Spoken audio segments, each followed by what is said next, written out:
gracious sakes. Good morning, Todd. I just came in this morning to give the ICTC weather report. Yeah. The school cast, courtesy of ICTC. Do you have a meteorology department there? Not yet, no. It's coming. We certainly could use one. Right. One that would be somewhat accurate. Good morning to both of you. Good morning, Todd. Keith, what's up with you today? You brought me food. Actually, yes, that was Kelly got it in the box, and I brought it because we did not know if she would be here or not. So yeah. But I cannot take credit for the initiation of your goodies there. Oh, it's a team effort. Yeah. They got here safe and sound, warmed them up. It's a nice oatmeal cookie. Cookies. Traced with a little chocolate chip. Liking the cookies. Liking the cookies. So what's up other than that? Well, today we wanted to come in and talk about just a lot of things that we've been doing at the Tech related to business and how we have businesses come in, work with our students in the school in a variety of capacities, mainly in my position, cooperative education.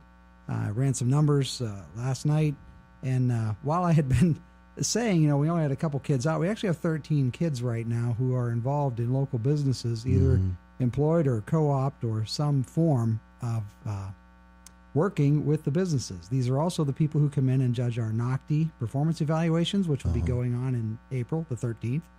And so it's just a really good mix of having business involved with the ICTC, and all just very positive thing, especially in light of, reading the paper recently with the chamber report and Jim Struzzi talking about workforce development, those types of things. And we feel that we've been actually involved in our own form of workforce development for quite some time. So been ahead of that curve, haven't you? Well, hopefully we would certainly like to think that, Todd. And we believe that. We don't just think it. We believe that because it's been really fun watching this year as these students go out.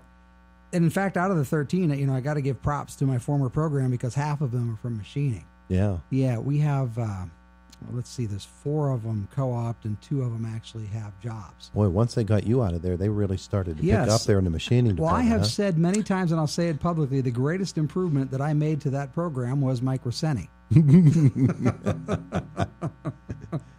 But it does highlight the fact that you've got some really good people teaching over there. Yes, we do. They're very capable. They really love what they do. In fact, Mike Miller, our collision repair instructor, he just had Cliff Majersic come up from Delaney, and they had their own little session of interviewing and talking, and turns out that Cliff is going to hire some students for Saturdays working at both the Hyundai and Chevrolet dealership. Oh, yeah. And yes, and with the intent of moving those to employment at the end of the school year. That's wonderful. Wonderful. So, again, what we're trying to highlight today is just some of the businesses. If I could just mention them, we have a young man from United High School. Nick Boddicker was our first co-op student this year. He's down at MX Tire, which is owned by Jeff Cernick, and he's actually producing graphics for racing motorcycles as well as... Oh, yeah? Yes, it's really fascinating, and he does a beautiful job. He's been there 4 days a week, and the first performance evaluation that I handed Mr. Cernick, I asked him to evaluate this young man, Nick Boddicker, and he said, well, here's my evaluation. I gave him a set of keys to the building. Yeah. He said, that's my evaluation of this young man. That's pretty sharp. We have Abraham Botsford. Abe, we call him, is actually working at IPS Electromech. Okay. He's doing a variety of training right now, but he'll be moved back into the machine shop sooner or later. We have several kids. I got to give Wayne Simmons of Indiana Tool and Die a lot of props this morning. He came in and basically took everything we could give him out of the machine shop, and we have 4 kids over there right now from machining. Oh, good. Working at Indiana Tool and Die, 2 on co-op and 2 after school. So it just keeps going on. Yesterday, a young man came in and said that he had procured basically a co-op placement at Kiski Prep, where he's going to be working with the HVAC people over there and hopefully moving into an HVAC position. Wow.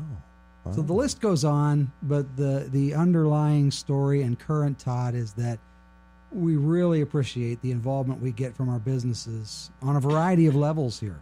And especially in my seat with cooperative education, NOCTI, we just had our OAC, that's Occupational Advisory Committee meetings. And so, when I read about workforce development things, I get excited. I really do. Sure. But I'm also excited about the fact that I feel as though we've really been active in that, and the proof is in the pudding when you have the type of relationship we have with our businesses, and we would only love to expand that. You're the tip of the spear, so you are. That must make you feel pretty good, Kelly, too. Well, it does. From a guidance perspective, we just want our graduates to be productive in some way, and we know that about half of our students go directly to work.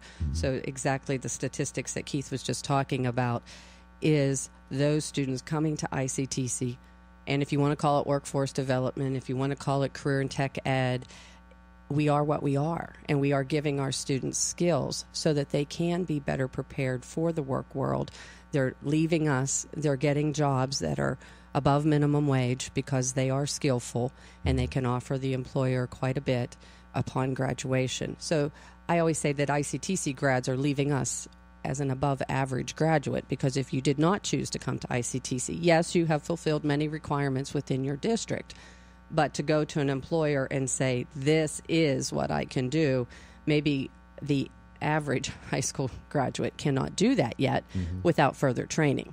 And so ICTC students do stand above the average high school grad in the fact that they do have something in their back pocket that they can pull out and say, this is what I can do, this is what I can offer you. And the other part of our graduates, they do go on to school, they get further training. There's nothing wrong with that too, and most of them are connecting what they've started at ICTC with that higher level degree, because maybe they're made to be in management. Maybe they know that getting that paper, that degree, is going to move them forward in their future with a career advancement. And one of the things about an ICTC education, too, that we touch on rather frequently is the fact that many combine the two, the educational experience after they graduate with working on a regular job. And that, all of the schools are going to bend over backwards in this area because they're after students. Exactly. They want people to come, and they're going to design their programs so that they can meet at a time that is going to allow people who are in the workforce to also further their education. And I know ICTC puts a big emphasis on that. We do. We are connecting. I know what you're talking about with those post-secondary schools. IUP, WCCC, Penn Highlands. Their enrollments are down a little bit compared to what they were several years ago. So they're fighting for their students. They're coming up with agreements. They're coming up with those articulations to attract more people to come to them and get that training that they can offer. And we put as much emphasis on that as we do about going to work. But this workforce development, I'm saying, too, there's no better time to be in career and tech ed than right now, because I feel in our community, in our businesses, in our families, more people are realizing what the world of work is really expecting and what they're looking for. And they know that what we have to offer, and what we've offered for 35 years now or more, is what employers are looking for. And so we are becoming more and more attractive. I think we are moving away from that former vo-tech atmosphere and persona that most people had. Sure. Not that there's anything wrong with that, as Seinfeld might say. It had its place in time. It's just that as technology has evolved and as we've changed our instructional curriculum and in our rigor in all of our program areas, we have stepped up to what's going on in the industry, and we are trying to prepare our students to be fully prepared for that. Keith, as we think in these final moments together here this morning, we've got a few minutes, about where ICTC goes in the next 5 or 10 years in terms of program development, and looking down the road at the things that are going to be required, the skills that will be required, and the talents in the vocational field.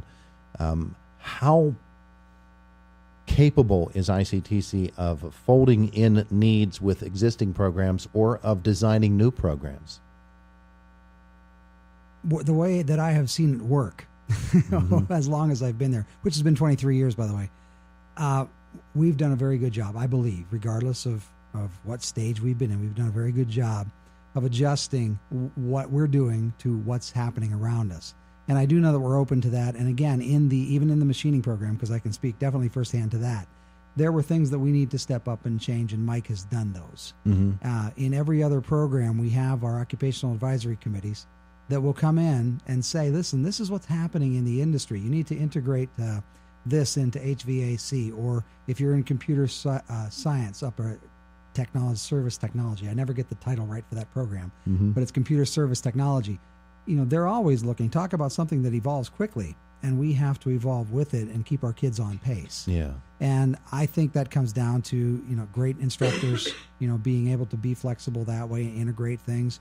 We have good advisory boards, and we've had consistently administrations that are willing to listen to those things and take those types of things into consideration, make adjustments and decisions based on the input from not the instructors so much, but the OAC, the Occupational Advisory Committee, through the instructor. So again, tie back to business. Always had a good relationship there, and it works. Future needs include snow shoveling. In fact, that is a current need. I hope ICTC has a program for that, Kelly.